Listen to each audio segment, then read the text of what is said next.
والصلاة والسلام على سيد الأمين أما بعد فأعوذ بالله السميع العليم من الشيطان الرجيم بسم الله الرحمن الرحيم لقد من الله على المؤمنين إذ بعث فيهم رسولا من أنفسهم يتلو عليهم آياته ويزكيهم ويعلمهم الكتاب والحكمة وإن كانوا من قبل لفي ضلال مبين قال الله تبارك وتعالى في الكلام المجيد والفرقان الحميد في مقام الآخر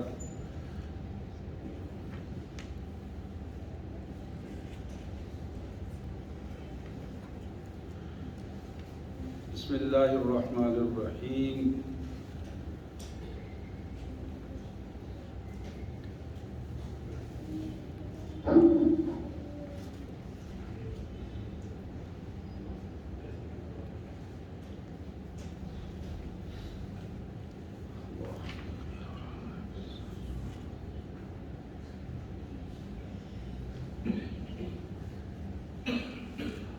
إن أولى الناس بإبراهيم للذين اتبعوه وهذا النبي والذين آمنوا والله ولي المؤمنين آمنت بالله صدق الله العظيم اللهم صل على سيدنا ومولانا محمد وعلى آل سيدنا ومولانا محمد وبارك وسلم اللهم صل على جميع الأنبياء والمرسلين وعلى الملائكة المقربين وعلى سائر الصحابة والتابعين وعلى عباد الله الصالحين اللہ کے پاک کلام قرآن مجید میں یہ چوتھا پارہ ہے اور سورہ آل عمران کی ایک آیہ مبارکہ آیت نمبر 164 میں نے تلاوت کی. اسی طرح سورہ آل عمران کی ایک دوسری آیت کی تلاوت کی جن کا سادہ سا ترجمہ اور مفہوم اس طرح ہے: لقد من اللہ علی المؤمنین، بلا شبہ اللہ نے ایمان والوں پر بڑا احسان کیا ہے. اذ بعث فیہم رسولا من انفسہم، یہ بہت بڑا احسان ہے کہ اپنا رسول اس نے بھیجا لیکن ان میں سے بھیجا، ان کی اپنی برادری سے، اپنی قوم سے، انسانوں میں سے، مکہ والوں میں سے بھیجا، انہی میں سے بھیجا. یہ اللہ کا بہت بڑا احسان ہے. یتلو علیہم آیاتہ، وہ ہمارا رسول ہمارے احکامات پڑھ کر ان کو سناتا ہے.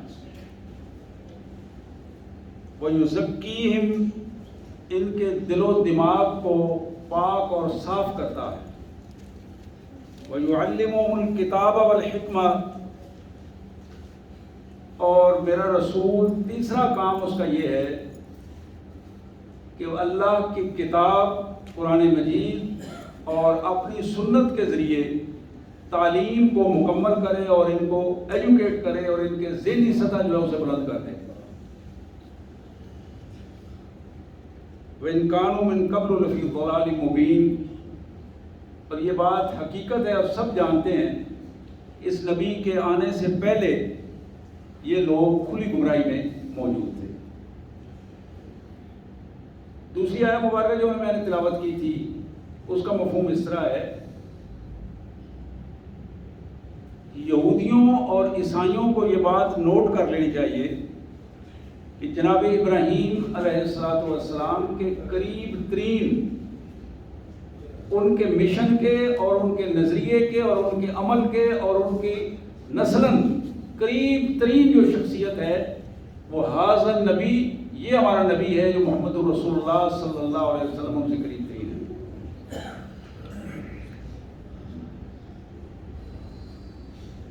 حضرات، یہ اللہ کا شکر ہے، اللہ وحدہ لا شریک ارحم الراحمین کی مہربانی ہے کہ زندگی میں آج پھر ان لمحات میں ہم موجود ہیں. یہ مبارک لمحات جن میں اللہ کا یہ احسان ہم پر ہوا. محمد کریم صلی اللہ علیہ وسلم کی ولادت باسعادت ہوئی اور کائنات پر اللہ تعالیٰ نے اس احسان کا اظہار فرمایا. یہ ہماری کمزوری ہے کہ ہم رسول اللہ صلی اللہ علیہ وسلم کی ولادت، آپ کے تشریف لانے کی خوشی کو کس انداز میں مناتے ہیں اور کس انداز میں اس کو لے کر چلتے ہیں، اور اس کمزوری کا نتیجہ یہ ہے کہ ہم صرف ابھی تک تاریخوں میں کھوئے ہوئے ہیں کہ وہ فلاں تاریخ فلاں تاریخ اور فلاں تاریخ۔ یہ اتنا بڑا الجھاؤ ہے جس نے مسلمانوں کے اندر چھوٹی چھوٹی جماعتیں اور فرقوں کے نظریات بھی ہم الگ الگ بنا کر رکھی ہیں۔ بنیادی طور پر جب ہم نبی رحمت صلی اللہ علیہ وآلہ وسلم کی مبارک ذات کے حوالے سے بات کرتے ہیں تو 4 بنیادی چیزیں جو ہیں ان پر گفتگو کا حق ادا کرنے کا ہمیں موقع ملتا ہے۔ سب سے پہلی چیز جو انسانی زندگی میں آتی ہے اسے سورت النبی کہتے ہیں کہ نبی اکرم صلی اللہ علیہ وسلم کی اپنی شخصیت، آپ کی ذات گرامی، آپ کی فیملی، وہ کس سطح پر کس کیفیت میں۔ دوسری چیز جو اہم ترین چیز ہے وہ کسی بھی قائد یا لیڈر، نبی یا رسول علیہ الصلوۃ والسلام کی سیرت کی بات ہوتی ہے، ان کا مجموعی کردار کیا تھا، عمومی طور پر معاشرے میں ان کا چال چلن کیسا رہا، معاشرے میں اس کے اثرات کیا مرتب ہوئے، لوگوں نے اس سے کیا سیکھا۔ تیسری چیز جو قابل تجزیہ ہے وہ ہے کہ نبی علیہ الصلوۃ والسلام کے تشریف لانے کا مقصد کیا تھا۔ آپ سے پہلے تو بہت سارے نبی آئے، رسول آئے، بہت سارے نبی تشریف لائے، لیکن ایک اور نبی کے تشریف لانے کا مقصد کیا تھا، مشن کیا تھا، بعثت نبوی کیوں ہوئی۔ یہ ایک بہت بڑی بات تھی جس پہ گفتگو کا انشاءاللہ موقع ملے گا، اس پہ بات کریں گے۔ چوتھی اور آخری بات جس پہ بات کرنا ہوتی ہے وہ پیغام کیا ہے جو رسول کائنات صلی اللہ علیہ وسلم تشریف لائے، اور وہ کیا پیغام دیا آپ نے، کس مقصد کے لیے تشریف لائے، اور کیا اس پیغام کو آپ نے پہنچایا کہ نہیں پہنچایا، لوگوں تک وہ مشن پہنچایا کہ نہیں پہنچا۔ اب یہ 4 بنیادی چیزیں ہیں، انشاءاللہ اللہ تعالیٰ نے موقع دیا تو اسی ترتیب کے ساتھ ہم کوشش کریں گے کہ ان 4 پہ مختلف اوقات میں بات ہو۔ سب سے بنیادی چیز بخاری شریف کی بڑی معروف حدیث ہے، مشکات میں بھی موجود ہے، حدیث کی دوسری کتابوں میں بھی، نبی اکرم صلی اللہ علیہ وآلہ وسلم کا خاندان اور پھر اس خاندان کی شاخ، جسے ہم بڑے خاندانوں میں چھوٹی چھوٹی جو شاخیں ہوتی ہیں اس کے حوالے سے بھی، اور اس سارا کا جب ہم تجزیہ کرتے ہیں تو رسول کائنات صلی اللہ علیہ وسلم نے فرمایا کہ اللہ تعالیٰ نے یہ کائنات جب بنائی اس کائنات کے 2 حصے ترتیب دیے۔ ایک حصے میں اللہ تعالیٰ نے انبیاء کو رکھا اور دوسرے حصے میں مخلوقات کو رکھا، اور آپ نے فرمایا کہ میرا تعلق اس انبیاء کے اس حصے میں اللہ تعالیٰ نے رکھا جس میں انبیاء کی تخلیق ہوئی۔ پھر اللہ کے رسول صلی اللہ علیہ وسلم نے فرمایا کہ انبیاء میں اللہ تبارک و تعالیٰ نے جس نبی کو ہماجیتی قسم کی کیفیت دے دی، جس نبی کی اولاد میں سے بہت سارے انبیاء کرام آئے اور انہیں ابو الانبیاء ہونے کا شرف حاصل ہے، ان کا نام جناب ابراہیم علیہ السلام ہے۔ آج دنیا میں جتنے بھی مذاہب ہیں سارے کے سارے مذاہب اپنا تعلق حضرت ابراہیم علیہ السلام سے جوڑتے ہیں، یہودی بھی، عیسائی بھی، مسلمان بھی، اور باقی مذاہب بھی کسی نہ کسی طریقے سے وہیں جا کے پہنچتے ہیں۔ تو نبی رحمت صلی اللہ علیہ وسلم نے فرمایا کہ اللہ تعالیٰ نے ابراہیم کی نسل سے مجھے پیدا فرمایا، بنو اسماعیل۔ پھر حضور فرماتے ہیں اس نسل میں، بنو اسماعیل کے نسل میں قبیلہ بنو جرہم اور باقی سارے لوگ اپنی جگہ پر،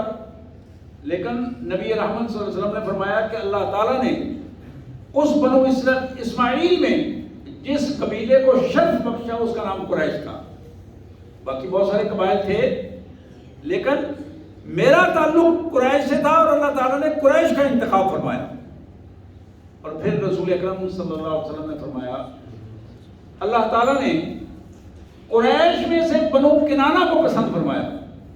اور میرا تعلق بنو کنانہ سے جوڑ دیا، اور بنو کنانہ میں اللہ تبارک و تعالیٰ نے بنو ہاشم کو پسند فرمایا، بنو ہاشم سے بنو عبد المطلب کو پسند کیا، اور کائنات کے مالک نے عبد المطلب کے گھر میں میرے والد عبداللہ کے ذریعے اللہ تعالیٰ نے میری پیدائش فرمائی۔ یہ وہ پہلو جس کو حدیث مبارک میں مختلف انداز میں رسول کائنات صلی اللہ علیہ وسلم نے اپنے نسب کے حوالے سے ارشاد فرمایا۔ گویا احساس ہوتا ہے کہ نسب اور حسب ان دونوں حوالوں سے اللہ تعالیٰ کے جتنے نبی ہیں، جتنے انبیاء کرام ہیں، اللہ تعالیٰ نے ان کو خاص شرف بخشا ہے۔ کوئی ایک نبی بھی ایسا نہیں تھا حسب اور نسب کے اعتبار سے جس کے بارے میں لوگ انگلی اٹھا سکیں کہ یہ تو نہیں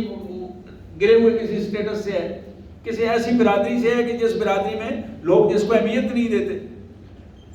ہمیشہ آدم علیہ السلام سے لے کر محمد کریم صلی اللہ علیہ وسلم تک جتنے انبیاء کرام آئے ہیں، آپ تاریخ انبیاء کو پڑھیں گے تو آپ کو نظر آئے گا کہ خصوصی طور پر اس علاقے کے جو صاحب حسب نسب اور صاحب شرف لوگ تھے، اللہ تعالیٰ نے ان میں اپنے نبیوں کو پہلا فرمایا۔ لیکن ایک بات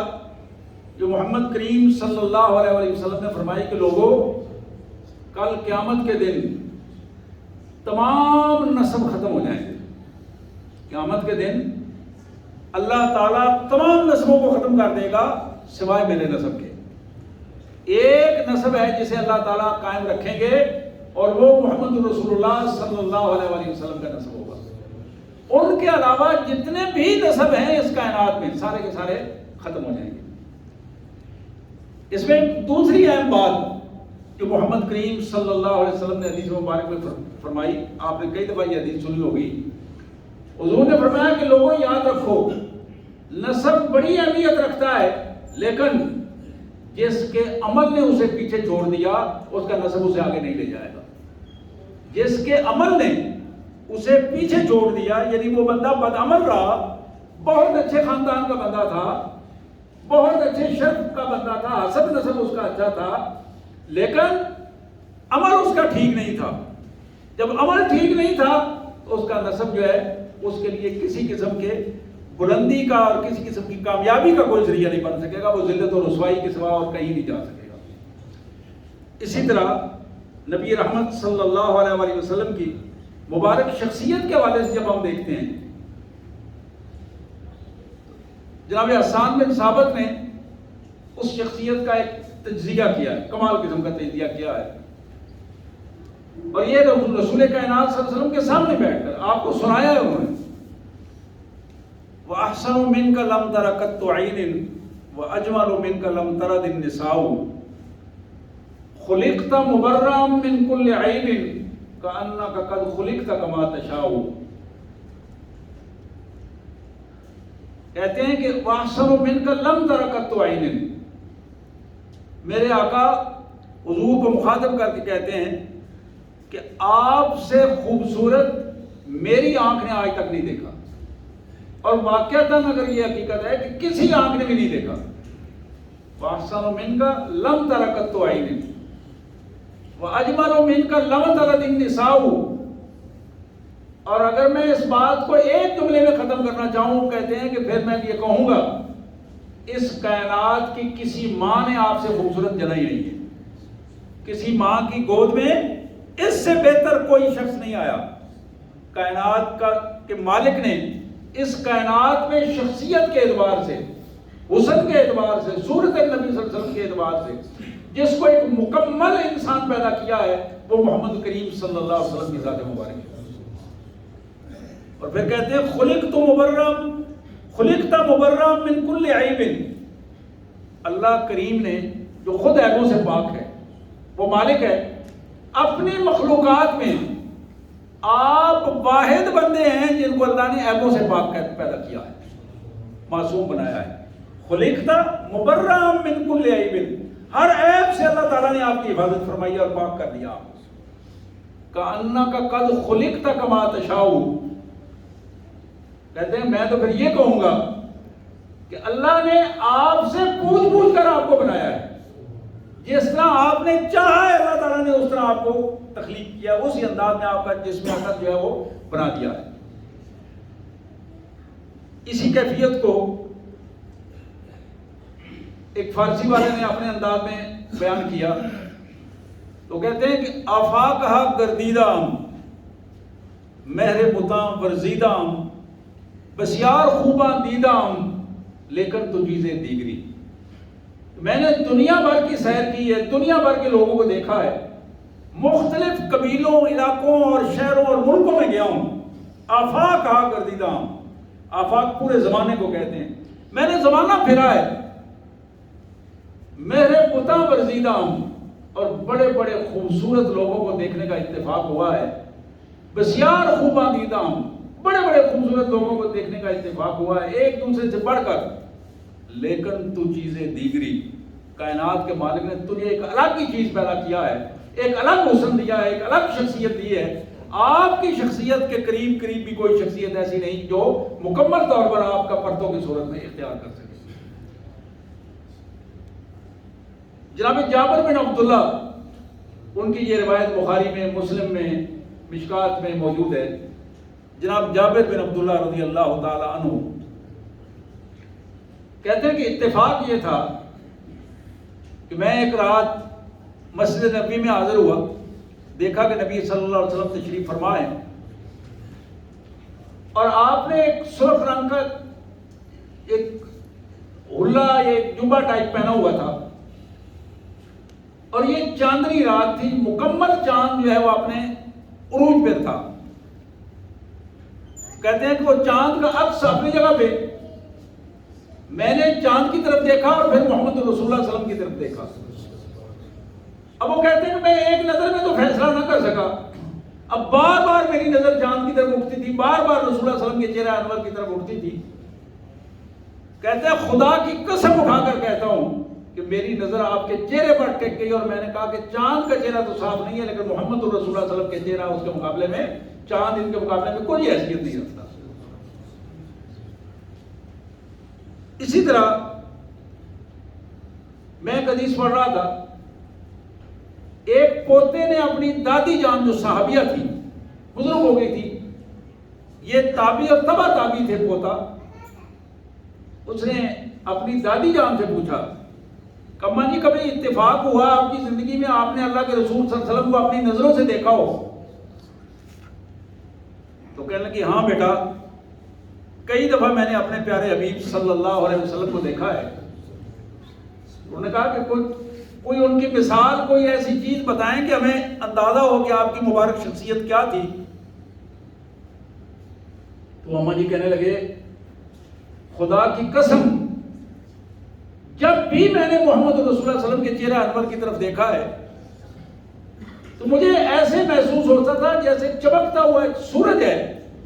ایک نورانی کیفیت ہے جس میں ایک ایسی شعاع آ رہی تھی کہ میری نظر اس پر ٹک نہیں پا رہی تھی، میں مسلسل وہاں دیکھ نہیں پا رہا تھا. تو ایک ایسی جلالت کی کیفیت اللہ تبارک و تعالیٰ نے عطا کی تھی. اسی طرح صحابہ کرام، حدیث مبارک میں آتا ہے، ایک صحابی کہتے ہیں کہ رسول اللہ صلی اللہ علیہ وسلم کی محفل میں انداز یہ ہوتا تھا کہ صحابہ کرام بیٹھے ہیں، حضور صلی اللہ علیہ وسلم تشریف فرمائے، ہم میں سے کسی کی یہ جرأت نہیں ہوتی تھی کہ حضور کے چہرہ انور کو دیکھ سکے. اللہ تعالیٰ نے اتنا روب، اتنی جلالت اور اتنی جمالیت کی کیفیت تھی کہ آپ کے مبارک چہرے کی کیفیت، اور یہی وہ وجہ ہے بہت سارے صحابی ایسے ہیں کہ رسول اللہ صلی اللہ علیہ وسلم کے مبارک چہرے کو اس انداز میں بیان بھی نہیں کر سکے، اس لیے کہ کبھی نظر مار کے اس چہرے کو دیکھا ہی نہیں اس انداز میں. نظریں اٹھی ہیں، دیکھا ہے، اور پھر نظریں نیچی ہو گئی. لیکن ایک صحابیہ جو مدینہ طیبہ کے راستے میں ہجرت کے موقع پر، آپ ہجرت کر کے تشریف یاب لے جا رہے تھے، جناب ابوبکر ساتھ تھے، تو ام معبد کے خیمے میں چند لمحے رکنے کا اتفاق ہوا. ایک عمر رسیدہ خاتون وہاں صحرا میں ایک خیمہ لگایا ہوا اور اپنی ریوڑ اور بکریاں اور اس انداز میں رکھی ہوئی. حضور صلی اللہ علیہ وسلم نے ان کے ساتھ غالباً عامر بن فہرہ تھے جو حضرت ابوبکر صدیق کے ملازم تھے اور وہ ساتھ تھے. تو ان سے کہا کہ ذرا اماں جی سے پوچھو کہ کوئی دودھ اگر تھوڑا ہو تو آپ. ان کا بیٹا دودھ تو نہیں ہے, یہ بکریاں ساری جو ہیں وہ ابھی اسی طرح بانجھ ہیں, کچھ سونے والی ہے, کوئی اس انداز میں ہے, تو دودھ میرے پاس تو نہیں ہے, جو کچھ تھا وہ صبح استعمال ہو چکا ہے. واپس آ کے اس نے جواب دیا کہ حضرت وہ تو یہ کہہ رہی ہیں. آپ نے فرمایا کہ اماں جی کو بتائیں کہ کوئی ہمیں ایسی بکری, کوئی ایک بکری دونے کی اجازت دے دیں جو دودھ نہ دیتی ہو لیکن اللہ کرے گا دودھ آ جائے گا اس میں. تو ام معبد بڑی پریشان ہوئی. انہوں نے کہا کہ یہ کیسا معاملہ ہے کہ ہمیں دودھ نہ دے اور آپ کو دودھ دے دے. اس نے کہا کہ یہ بکری کھڑی ہے, آپ اس پہ. حضور اکرم صلی اللہ علیہ وسلم نے اس کے پشت پر ہاتھ رکھا اور بسم اللہ الرحمن الرحیم پڑھ کے برتن لیا اور اس کے نیچے برتن کو دھونا شروع کیا. اور ام معبد دیکھ کر حیران ہو گئی کہ وہی بکری جو دودھ نہیں دے رہی تھی, دودھ دینے کی پوزیشن میں نہیں تھی, اس کے تھن بھر آیا اور وہ الحمدللہ اس نے بھرپور دودھ دیا. تاریخ میں آج تک سنن ترمذی میں حدیث کی بڑی کتابوں میں جو حضور صلی اللہ علیہ وسلم کا حلیہ, آپ کی مبارک شکل و صورت جو حلیہ ام معبد نے بیان کیا ہے, کہیں اور کسی نے بیان نہیں کیا. اب وہ حیران ہو کر وہ ماں جی جو ہے وہ دیکھ رہے تھے. انہوں نے پورا رسول اللہ علیہ وسلم کا نقشہ بیان کیا, پوری شکل و صورت, یہاں تک آنکھیں, ناک, بال, ہونٹ, ایک ایک چیز کا نقشہ بیان کر کے آپ کے چلنے کی کیفیت, آپ کے جانے کی کیفیت, یہ ساری کیفیات بیان کی. اور پھر اپنے خامد کو, جب ان کا خامد واپس آیا گھر میں رات کو, تو ان کو جو انہوں نے بتایا وہی آگے ایک روایت کی صورت میں سب وہ چیزیں سامنے آئی. حقیقت یہ ہے کہ کائنات کے مالک نے اپنے نبی صلی اللہ علیہ وسلم کو جو شکل و صورت, جو حسن اور شخصیت کا جو انداز اور روب عطا کیا تھا, اس کی کیفیت بالکل اپنی جگہ پر ایک نمایاں کیفیت تھی کہ جہاں بھی آپ تشریف لے جاتے تھے, سامنے بڑے سے بڑا دشمن بھی آپ کی شخصیت سے متاثر ہوئے بغیر نہیں رہ سکتا. اور یہ ایک رسول اللہ صلی اللہ علیہ وسلم نے اپنے معجزات میں بھی اسے فرمایا کہ اللہ تعالیٰ نے 5 خصوصیات مجھے عطا کی ہیں, مجھے بھی اور میری امت کو بھی. ان 5 خصوصیات میں ایک خصوصیت یہ ہے کہ میں 6 ماہ کی مسافت پہ بیٹھا ہوتا ہوں. اس دور میں جو پیدل سفر کر کے 6 ماہ جاتے تھے, یعنی 200-400-500 کلومیٹر, 1000-2000 کلومیٹر دور بیٹھا ہوں, اور اللہ تبارک و تعالیٰ میرا روب, میری شخصیت کا روب میرے دشمن پہ ڈال دیتا ہے اور دشمن مرعوب ہو جاتا ہے اور وہاں کافرہ شروع کر دیتا ہے. اور اس کا نتیجہ لوگوں نے غزوہ تبوک میں دیکھا. رسول اللہ صلی اللہ علیہ وسلم اپنے لشکر سمیت 30,000 ساتھیوں سمیت غزوہ تبوک میں, تبوک کی جب سرحد میں پہنچے تو وہاں رومی جو لاکھوں کا لشکر لے کے آئے ہوئے تھے وہ آپ کے آنے سے پہلے واپس چلے گئے واپس. اور اسی کیفیت میں ہم ذاتی انداز میں رسول اللہ علیہ وسلم کی شخصیت کے حوالے سے میں بات کر رہا ہوں. آپ کی شخصیت کے انداز میں پوری دنیا میں, ایک تو ایک مسلمانوں نے نعت لکھی ہے, آپ کی تاریخ لکھی ہے, اور مسلمانوں نے جتنی چیزیں لکھی ہیں ان میں بہت ساری چیزیں حقیقت پر مبنی ہیں, لیکن بہت ساری چیزیں غلو پر مبنی ہیں. غلو کہتے ہیں عقیدت میں آگے نکل جانا, عقیدت میں آگے نکل جانا. جس طرح عیسائیوں نے غلو کیا, اللہ تعالیٰ فرماتے ہیں لا تغلوا فی دینکم, اب جو دین ہم نے تمہیں دیا ہے اس میں غلو کا شکار نہ ہو جاؤ. عیسائیوں کا غلو یہ تھا کہ انہوں نے حضرت عیسیٰ علیہ السلام سے محبت میں انہیں خدا بنا دیا. تو یہ جو غلو کی کیفیت ہے، یہودیوں نے حضرت عزیر علیہ السلام کے حوالے سے اس انداز میں حرکت کی، انہوں نے ان کو اللہ کا بیٹا نعوذ باللہ قرار دیا. تو ہم مسلمانوں کے اندر بھی یہ کیفیت آئی کہ عقیدت میں محبت کے رنگ میں آ کر ایسے ایسے الفاظ نعت خوانی میں آ گئے کہ آج خود بڑے بڑے علماء کرام سٹیجوں پہ بیٹھ کر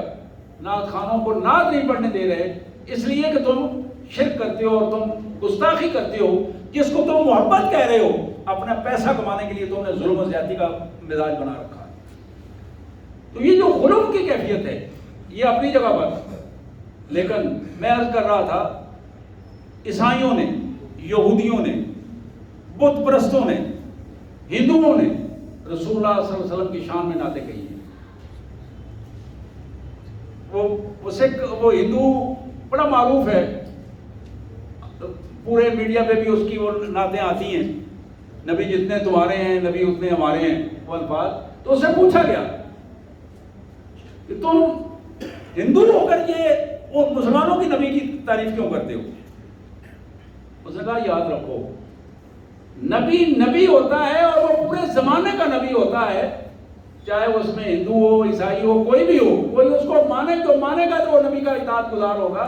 جو نہیں مانے گا نبی اس کا بھی نبی ہے. یہ بالکل درست بات ہے اس کی کہ حضور صلی اللہ علیہ وسلم کی امت اجابت بھی ہے اور امت دعوت بھی ہے. امت دعوت رسول اللہ علیہ وسلم کو اس زمانے میں جتنے لوگ ہیں، جتنے لوگوں تک رسول اللہ علیہ وسلم کی دعوت پہنچی ہے وہ امت دعوت ہے، اور جنہوں نے اس دعوت کو قبول کر کے کلمہ پڑھ لیا ہے وہ امت اجابت بنی ہے. تو میں عرض کر رہا تھا کہ ان سارے مسالک میں،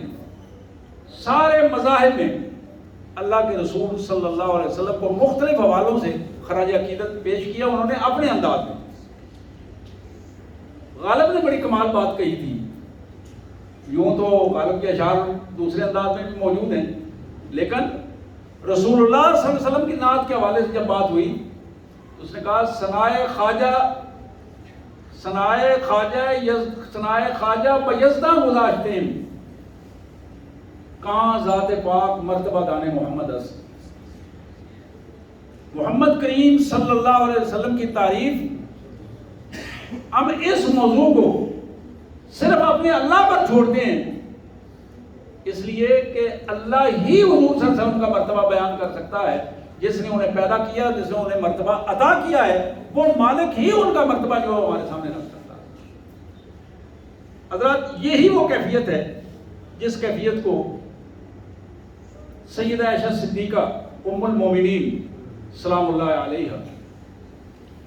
حدیث میں آتا ہے کہ آپ نے ایک موقع پر تجزیہ کرتے ہوئے کہا کہ لوگوں، قرآن میں آتا ہے اور یہ تاریخی حقیقت ہے کہ حضرت یوسف علیہ السلام اللہ تعالیٰ نے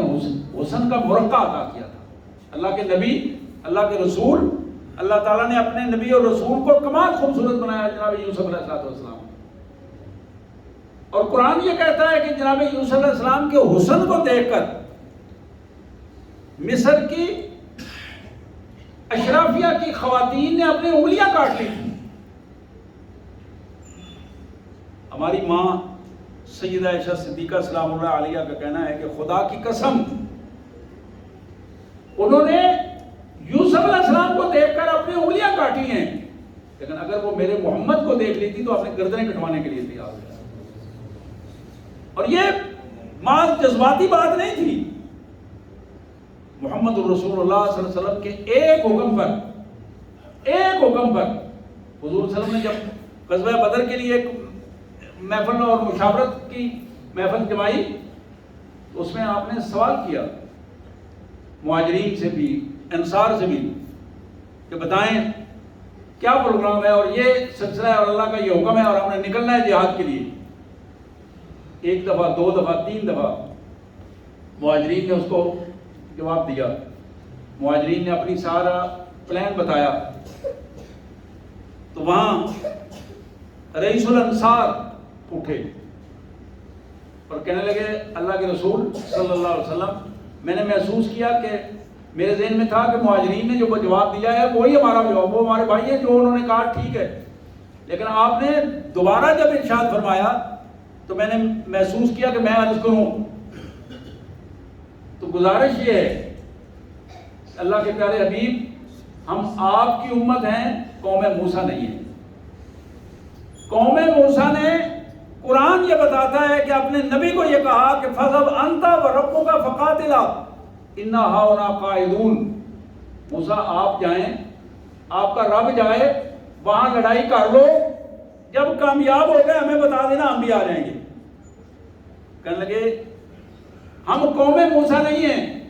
میرے آقا آپ ایک اشارہ فرمائیں، آپ کے ایک اشارے پر ہم اپنی گردنیں کٹانے کے لیے تیار ہیں، ہم سمندروں کے سینے چیرنے کے لیے تیار ہیں، ہم صحراؤں میں گھوڑے دوڑانے کے لیے تیار ہیں۔ یہ الفاظ اسی کیفیت میں اس رئیس انصار کے تھے، اور یہی وہ کیفیت ہے جو ہماری ماں سیدہ عائشہ صدیقہ سلام اللہ علیہا نے فرمائی تھی کہ لوگوں، مصر کی ان خواتین کی عملی پوزیشن تو یہ تھی کہ انہوں نے حسن یوسف کے بدلے میں بے ساختگی میں اپنی انگلیاں کاٹی۔ تو حقیقت یہ ہے کہ آج جب حسن کامل کو وہ دیکھیں تو یہ بات ناممکن نہیں ہے کہ وہ اپنی گردنیں کٹانے کے لیے اللہ کے رسول کے ایک حکم پر اپنی گردنیں کٹانے کے لیے تیار ہو جائیں۔ حضرات، یہی وہ بنیادی کیفیت ہے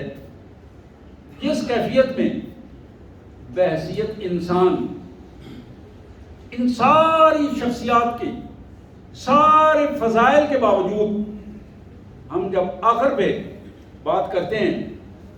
تو اللہ کے پیارے حبیب صلی اللہ علیہ وسلم لقد من اللہ علی المؤمنین اذ بعث فیہم رسولا من انفسہم، اللہ نے کہا کہ میں نے احسان کیا ہے اس کائنات کے انسانوں پر، احسان کیا ہے کہ ہم نے انہی میں سے ایک شخص کو اپنا رسول بنا کر بھجوا دیا، نمونہ پیدا کر دیا۔ یہی سب سے بڑا شرف یہ ہے، اللہ کے رسول صلی اللہ علیہ وسلم اس پوری کائنات کے انسانیت کے سردار ہیں۔ سب سے بڑا شرف یہ ہے کہ جتنے انبیاء کرام ہیں، انبیاء کرام میں محمد کریم صلی اللہ علیہ وسلم کو یہ شرف حاصل ہے کہ اللہ تبارک و تعالیٰ نے آپ کو پورے انبیاء کرام کا امام اور سردار قرار دیا۔ مسجد اقصیٰ میں آپ نے امامت کروائی پورے انبیاء کرام کی، اور پھر یہی شرف ہے، حضور نے فرمایا، اللہ کے نبی صلی اللہ علیہ وسلم نے فرمایا کہ یہ اللہ کا احسان ہے، اللہ کا احسان ہے۔ اللہ آنا سید ولد آدم ولا فخر، میں پوری اللہ تعالیٰ نے مجھے انسانیت کا سید اور سردار بنایا ہے، یہ اللہ کا کرم ہے، اس کا احسان ہے، مجھے اس پر کوئی تکبر نہیں ہے، کوئی بڑائی نہیں ہے۔ پھر آپ نے فرمایا کہ کل قیامت کے دن جب دوسری دنیا کا آغاز ہوگا، آخرت کا، سب سے پہلے اللہ تبارک و تعالیٰ کے حکم سے میری قبر پھٹے گی اور میں اٹھوں گا، میرے بعد میرے دائیں صدیق اور بائیں عمر، یہ دونوں اٹھیں گے میرے ساتھ۔ یہ پہلا اس قبر کا پہلا حشر ہوگا، اور باقی سارے کے سارے انبیاء کرام اور لوگ جو ہیں وہ بعد میں اٹھیں گے۔ بلا فخر، مجھے اس پر کوئی بڑائی نہیں ہے، میں وہ ہوں جس کی اللہ کے حضور سب سے پہلے شفاعت قبول کی جائے گی۔ میرا اللہ مجھے حکم دے گا اور میں اللہ کی تعریف کروں گا، اور اللہ تبارک و تعالیٰ میری شفاعت کو قبول فرمائیں گے۔ اللہ فرمائیں گے کہ سل تو دی کا، محمد آپ بات کرو، ارفع راسک یا محمد، اپنے سر کو اٹھاؤ، آپ بات کرو، آپ کی بات سنی جائے گی، آپ شفاعت کرو، آپ کی شفاعت قبول کی جائے گی۔ بلا فخر، مجھے اس پر کوئی کبریائی نہیں ہے، کوئی بڑائی نہیں، کبریائی صرف اللہ وحدہ لا شریک کی ہے۔ تو حضرات، اس پیارے حبیب، پیارے محمد صلی اللہ علیہ وسلم کے امتی ہیں ہم۔ آج ہم دنیا کے حسن میں مگن ہیں، آج ہم پیسے کے حسن میں مگن ہیں، انسانیت کے حسن میں مگن ہیں، عہدے کے حسن میں مگن ہیں، اور ہم ان ساری چیزوں میں، دنیا داری کے ان سارے وسائل اور عوارض میں اپنی آخرت کو بھول کر ان میں کھو چکے ہیں۔ آئیں محبت رسول صلی اللہ علیہ وسلم کی اس کیفیت کو حاصل کریں، اس جام کو پینے کی کوشش کریں۔ نبی رحمت صلی اللہ علیہ وسلم کی سچی محبت جس انداز میں، جس دل میں ہوتی ہے، اللہ تبارک و تعالیٰ اس دل کو بھی پاکیزہ فرما دیتے ہیں۔ اور اس میں سب سے بڑی بات یہ ہے اللہ کے رسول صلی اللہ علیہ وسلم سے محبت کا انداز یہ ہے کہ زیادہ سے زیادہ آپ پر درود شریف پڑھا جائے، زیادہ سے زیادہ آپ کی مبارک سنت پر عمل کیا جائے. اور جو شخص سنت پر عمل نہیں کرتا، محبت کا دعویٰ کرتا ہے، وہ انسان جھوٹا انسان ہے، وہ منافق انسان ہے. سب سے عظیم انسان وہ ہے جو رسول اللہ صلی اللہ علیہ وسلم سے محبت کرتا ہے اور محبت میں آ کر آپ کی مبارک سنت کو سب سے زیادہ اہم سمجھ کر اس پر عمل کرتا ہے. آج کا یہی پیغام ہے حضور اکرم صلی اللہ علیہ وسلم کی مبارک شخصیت کے حوالے سے کہ ہمیں آپ سے محبت ہے اور آپ سے محبت ہمارا ایمان ہے، اور اس ایمان کو قائم رکھنے کے لیے یہ لازم ہے کہ ہم آپ کی سنت کو ترجیح دیں ہر معاملے میں. اللہ ہمیں اس کی توفیق عطا فرمائے. وآخر دعوانا الحمدللہ رب العالمین.